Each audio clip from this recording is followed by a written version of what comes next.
No, it's not recording or going live, but it's brought to you by Bobby and Life Insurance. If you have life insurance questions, hit me up. Today's discussions were gospel, and you'll have to actually listen to the first half of this via my TikTok upload. So this is considered part two.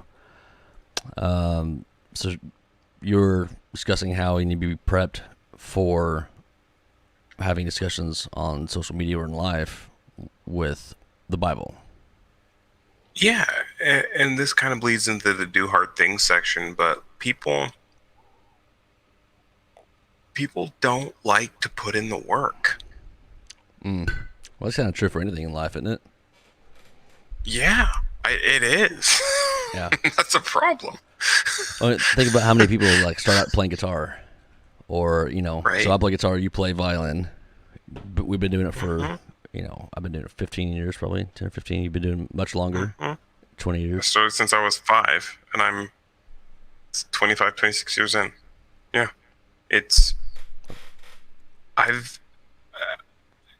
and this, believe me, my family, my mother, when we started, told us that we were playing the violin until we were 18. Then we could give it up if we wanted to. It's a good trick. By the time I was 18, I was making money doing it. I'm like, I'm not giving this up.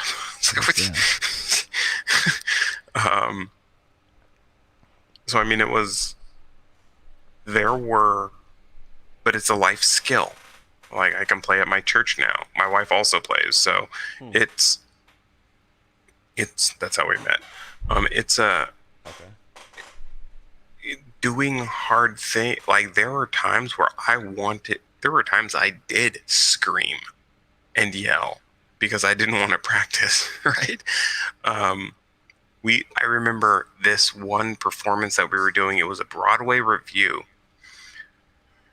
for this theater, and we had 2 days to learn, I think it was like 15 different pieces of music to performance level, so like live, right? And I was like, no, like, I don't want to do this. Like, I wanted to get paid, but I don't want to do this. And my mom was like, nah, you guys are going to do that. We spent, I kid you not,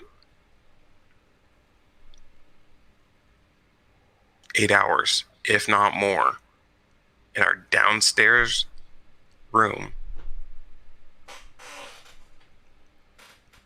Music stands, going over and over and over this music. My sister was always down to work on music. She worked way harder at music than I did. I was more naturally talented, so I didn't have to work as hard. Burn. No, like we've laughed about that for ages. She would work her butt off, and I would be like, do, and she'd be like, screw you. Oh yeah. Screw Yeah, that's you. not fair. And so I wanted to fly by the seat of my pants. I'd be like, oh, that's good enough. She's like, no, again. I mean, my fingers hurt. You know what that's like. Oh yeah. That's a good hurt, but it does hurt. But yeah. I mean, when you're 15, it's not a good hurt. You're like, screw the world. Like, I don't want to do this. What's this for? But it taught me that hard work has value. It taught me that when you have something, you just need to buckle down and do it and work hard at it. And now when I need to get something done, I have the life skill of being able to focus in and do it. And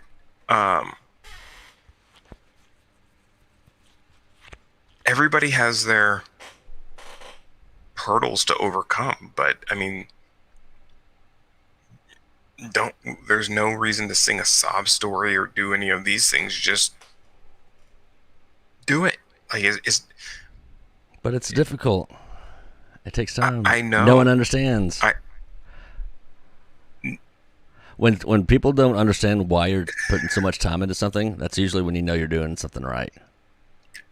Right. And one of the it's hard to explain the skill of working hard. Yeah. I wonder if you either have it or you don't. You know, some people misuse it. I think it can be trained. I think it can be trained in because kids. Yeah, I think it can be. I think a good work ethic can be taught, but I think that once you learn it,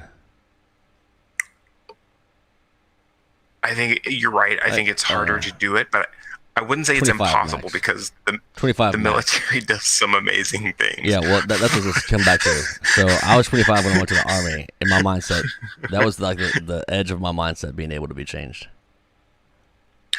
Right. I think I'll put it this way. I think the older you get, you have to get broken down and then built back up. Yeah. To change your mindset and your mentality. So I think that if you're taught a work ethic from a very young age, you won't have to be broken down and taught that. But I think that, once you start getting 18, 19, I'd say even like 17, you're starting to formulate your own thought processes, and it's harder to reprogram those, if you will. But doing hard things, like I was talking to my 3-year-old, right? And we were at the park, and he was on the slide, right? And like I'm trying to talk him down. Now he loves the slide, but the first time he's like, I'm not so sure. But I'm like, bro, just do it. Just do it. You're gonna love it. And he's like, well, I'm kind of scared. I'm like, I get that. I know you're scared. But you gotta trust me. You're gonna enjoy it. You might get hurt. You might. Like, I'm not gonna lie to you. Told him that? That's hilarious. Yes, I told him that, because I'm not gonna. This may kill you. I don't want to lie to my kids. Yeah, I think everybody figured that out. I was like, this could hurt, but it could also be a lot of fun. And what does he do? He goes down. It's his favorite thing to do now. Like, to the point of where he's like throws a fit if we leave the park and he doesn't go down the slide. That's a whole nother issue. But so now he has to do it like one more time. Right? Yeah. One more time. Now it's like you can do it one more time, or he likes to run, which I'm enthused about. So this park in our neighborhood has this circular path around it, right? And so like I'll get him, I'm like, hey, run, just burn energy, go. And he'll just start, and he'll be like, I'm working on it. Like, he's just like running. And I was like, go faster. He's like, I'm working on it. Which, it's funny. One of my favorite things is my kid mimics me, both good and bad. But one of the things, one of my phrases that I just say, I don't know why, is I'm working on it. My wife will say, hey, could you take out the trash? And I was like, I'm working on it. Or she's like, hey, do you have that? I'm working on it, right? But when a 3-year-old says it, you're like, what the? Like, what? I'm working on it. It's like, Grayson, go pick up your toys and grab your. I'm working on it. I was like, yeah. At first, I was like, are you sassing me? And I was like, oh no, I say that. That's why he's saying that. Yeah. He doesn't know what he's saying yet. No, but he gets that it's he always says it at the appropriate moment. I have to remember he's not sassy. Right. Yeah. Oh yeah. He's got timing. He does have timing down. Yeah. No, but there's a book by I believe it's called Do Hard Things. One of the things I gleaned from that book is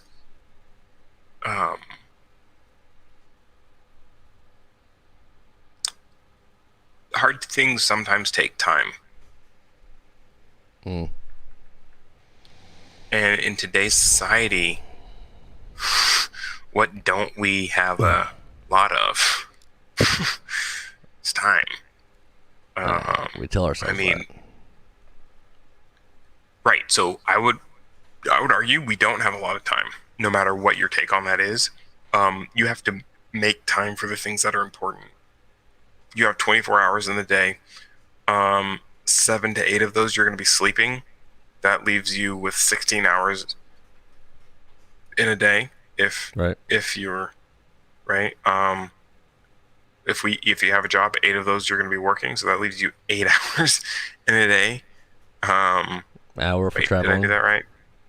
Yeah. Let's say you're sitting in traffic for an hour. That leaves you 7. You're eating for 3 hours. That leaves you 4. So you've got 4 hours that you can, if you have a family, right? Yeah, for those Drop 4 hours. take away that. Yeah, take You have another to you have to hour tell where or the 2 time's gonna off. go. How about that? You Right. have to tell time Right. what time it is. Hey, time. Right. This is what time it is. Right. Yeah, and you have to be very intentional about where you're spending your time. Successful people, I think, spend more time creating than consuming. Oh, 100%. Unless it's your job to consume, Right. right? So unless you're like a commentator or something like that, where your job is consuming on other things. And Even as a content creator like myself, like I don't have time to look at people's stuff. Like if you want me to look at one of your videos, you better text it to me. Odds are I'm not going to see it. Right. Well, so, and this moves a little bit off of the topic of the night, so I apologize for that. Yeah, you're all way off base here, so I'm blaming all this on you. I was looking up things. I do consume a lot of media. It's one of my. Growing up, I took some classes in speed reading, speed comprehension, understanding quickly. Check out the big brains on Brad.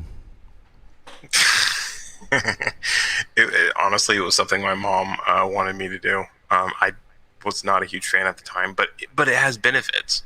Speed reading has benefits. You get through more books that way. I bet, yeah. I'm sure you're right.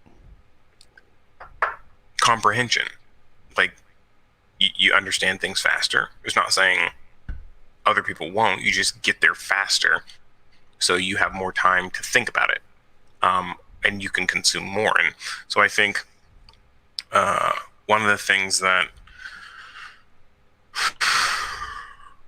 think people need to work on is understanding, which requires listening instead of talking. Like the hardest thing for somebody to do is to just see. I think if you're waiting to talk, you're not listening. Oh, okay. Well, then I was outlining the parameters of what you're saying. Right. Saying the same thing. Right. Yeah. Yeah. If somebody, because how many times do we get into situations where we know exactly what we think they're going to say, so we've already formulated what we're going to say back, and we're just waiting for their mouth to shut so we can zing in what we want. Yeah. You feel like a big turd bucket after you realize you didn't actually listen. Yeah, exactly. So I think that people need to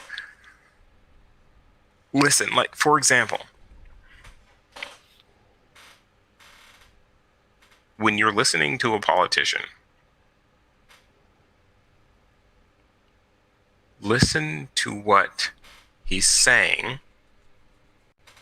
and then understand what he's also not saying. So I want to be a politician one day. Mm-hmm. Or I'm going to be a politician one day. That's what I meant to say. And when I hear you say that, I'm kind of confused as to what you mean. Because, for me, I think the reason I'm either going to get elected and catch a lot of momentum or fail miserably is because I do say it all. And I say a lot about a lot of different things. And so that's either going to be too open, to what he's not saying. Like, there's pretty much nothing I'm not saying. So is that a good or bad thing? It depends, but I think so. How do I want to say this? He's gonna hurt my feelings, so I can hurt you. No. Words have meaning, and I think when you use specific words, being articulate and using specific words is largely important to what you want to accomplish. So as a politician, if you say, hey, we're going to increase every household's income, right? This is actually one that they do all the time. Hey, we're going to put money in your pocket. Right. How? Right? Right. Are you going to raise taxes and then give us a rebate? Are you going to lower taxes, thereby giving us more money in our pocket? There's multiple ways of doing that, but a lot of people don't pay attention to how they're going to accomplish what they want to accomplish. So then they vote for that person, and then they're like, oh, well, that's not what I thought. Well, did you listen to what he said, or did you listen to what he didn't say? Right. All right. So that's what I mean by that. Right. So because there's multiple ways of accomplishing what you want to accomplish. It's just a matter of how are you going to accomplish it, and is it going to work the way you think it's going to work? Well, Kamala Harris is a great example of that with her immigration policy. What she didn't say during that campaign was that she was going to go down there to Guatemala and tell them that they're not welcome here. So fun fact about that. Okay. Over the next 3 months, the amount of people coming to the border is going to decrease. Okay. But not because she went down and said anything. Tell us, Caleb, why? Historically speaking, the summer months, immigration or illegal immigration over the border decreases because of the heat waves that will hit in the desert of Mexico, because more people will literally die out in the desert. So if you say, hey, don't come here, we're going to turn you away, and then June, July, August, it's going to look or appear like it decreased. When if you actually take the historical data and dig into it, every summer, June, July, August, you see a decrease in any type of immigration.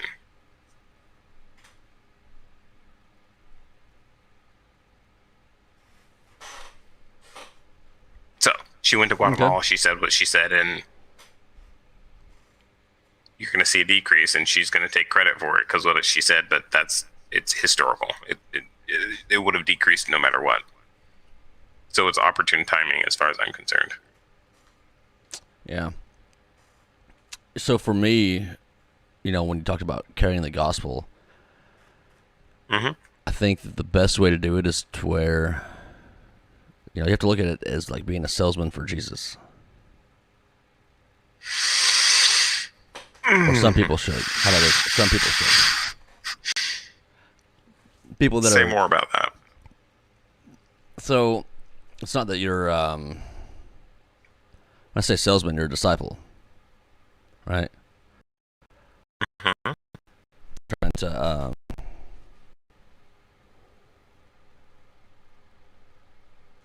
Trying to share the word of God,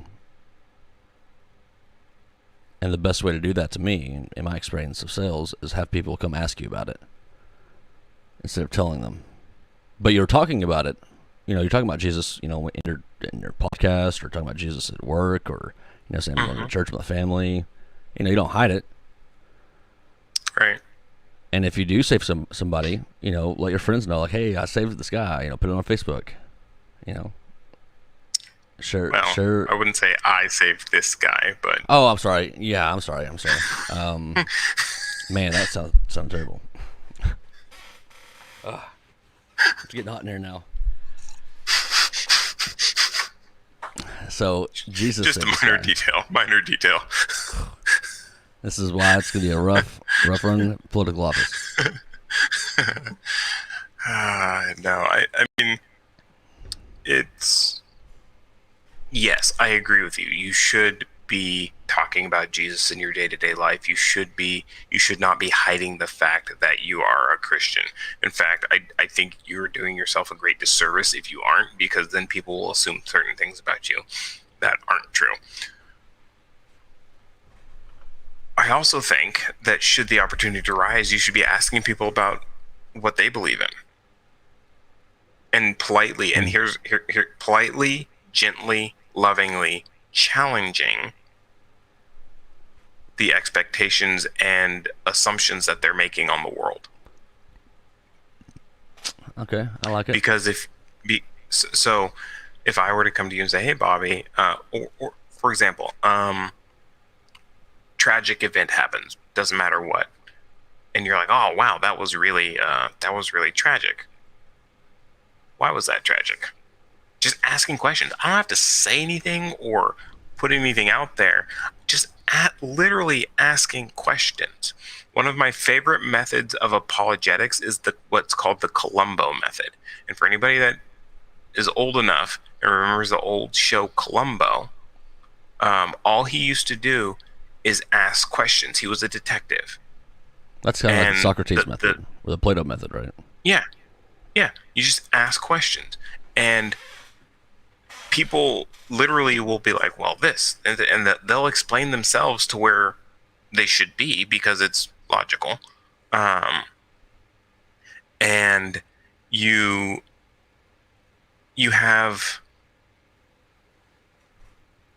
just ask them, why was that tragic? Oh, well, such and such a person died or was hurt, or et cetera, et cetera. Well, why is that a bad thing? You don't think that's a bad thing? No, I do. I'm just asking you, why was it a bad thing? Like, we agree. I'm just expound on that for me, right? And slowly you walk them into, well, it's a bad thing because of they were so young. Well, I mean, a lot of young people get hurt, tragic. Like, why? Well, and slowly they realize that the uncomfortable feeling of having no leg to stand on what they just said. And then you have them in a situation where they're like, why do I believe what I believe, right? Which is a great question to ask. Everybody should ask that question. But you get them in a more receptive mode, right? And you did it without telling them anything. You just ask them questions. Questions are far more powerful than statements in a lot of interactions. Would you consider that being a good salesman? That's yes, good salesman technique. I would. Right. I would. Yes, I mean, I do that on a regular basis. Right. If I walk in and tell somebody that, hey, you need to buy X, they're going to be like, no, we don't. Right. But if I say,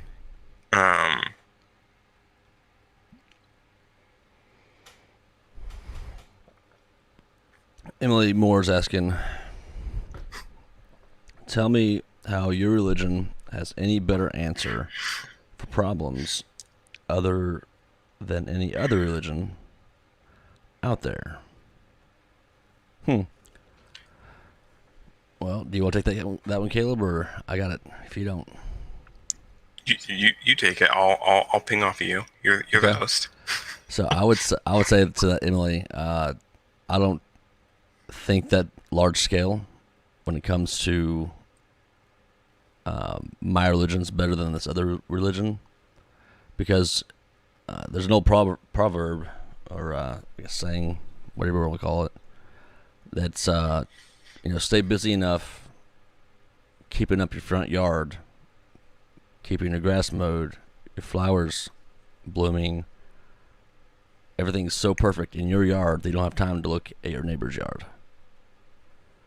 And that's, I apply that to religion. I'm so busy trying to grow my faith and my relationship with Jesus and those around me that to get in an argument about my religion's better than this one is not something that crosses my mind to problem solve for somebody. Caleb? So I think that. Oh, hey, Colby. the crux of the issue boils down to, why is my religion right and somebody else's religion is wrong? And you should definitely focus on building your faith. But I think when it boils down to it, it is a question that must be answered, and it has to be adequately answered. And my answer would be, because one, God said so. And people will say, well, how do you know your God is the right God, right? I mean, that's the obvious one. How do you know your God is the right one? Because my God is a consistent one. And frankly, no other faith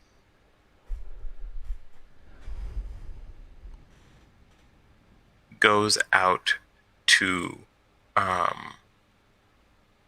answer the questions and then comes back with adequate answers that actually work. And that's Okay. some Can you people. give us an example? No other faith answers the question of sin, and why. No other religion or relationship with God provides a consistent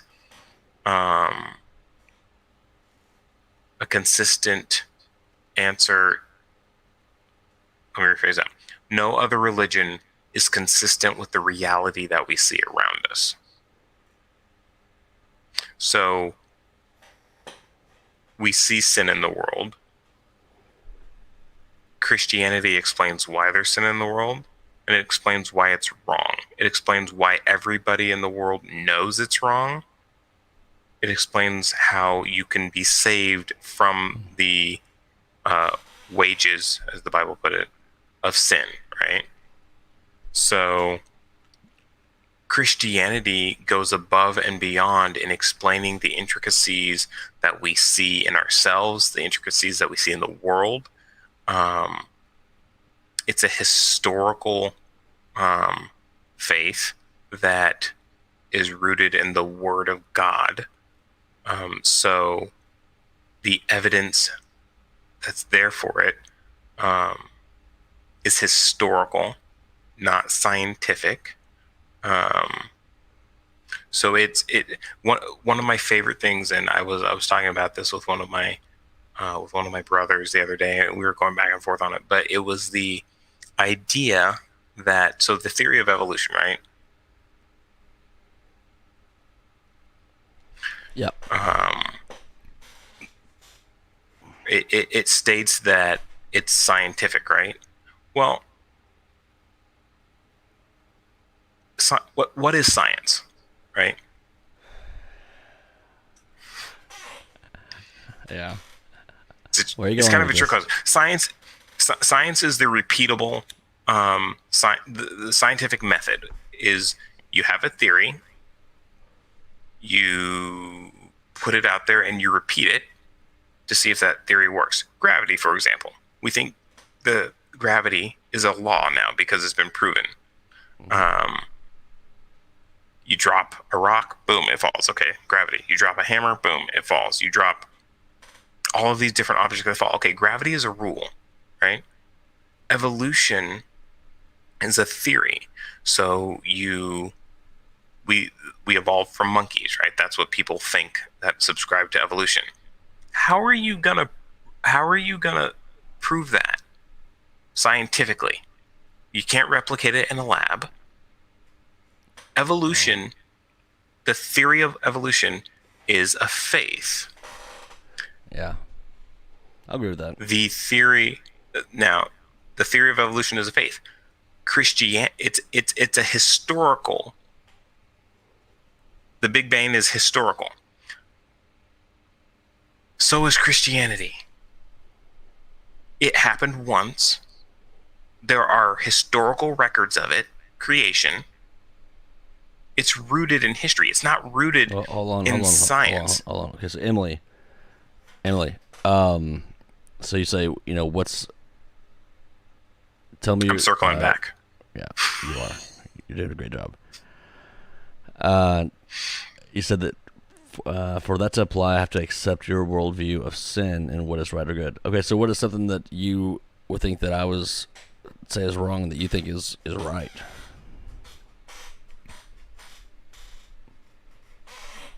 This chair is very uncomfortable, so everybody knows.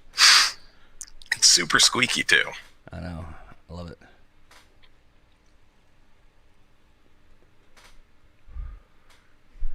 Squeak, squeak.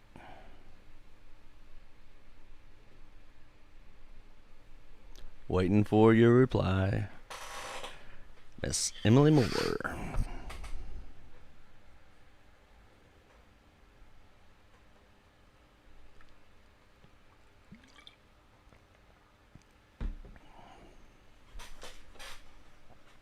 Okay.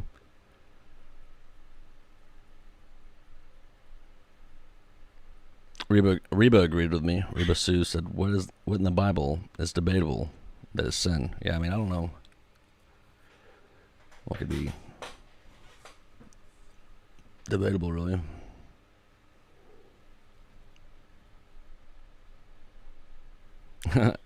Okay, Colby says, thou shalt not kill. There indeed is times for it.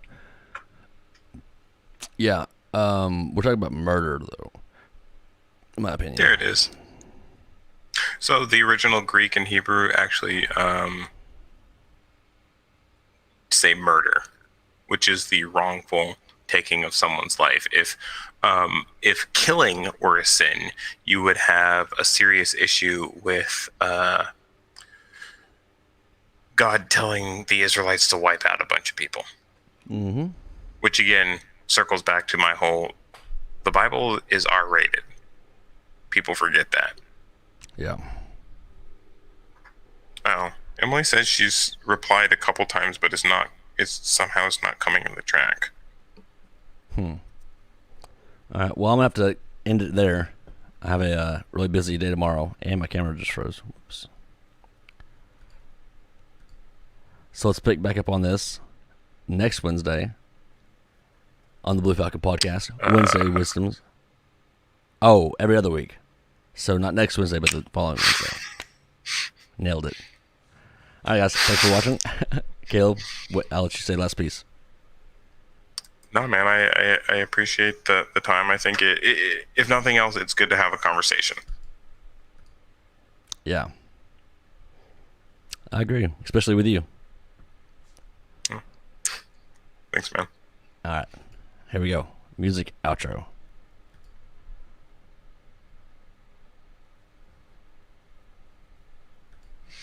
You still there? Nope. Gotta do the outro. All right, bye guys. Subscribe.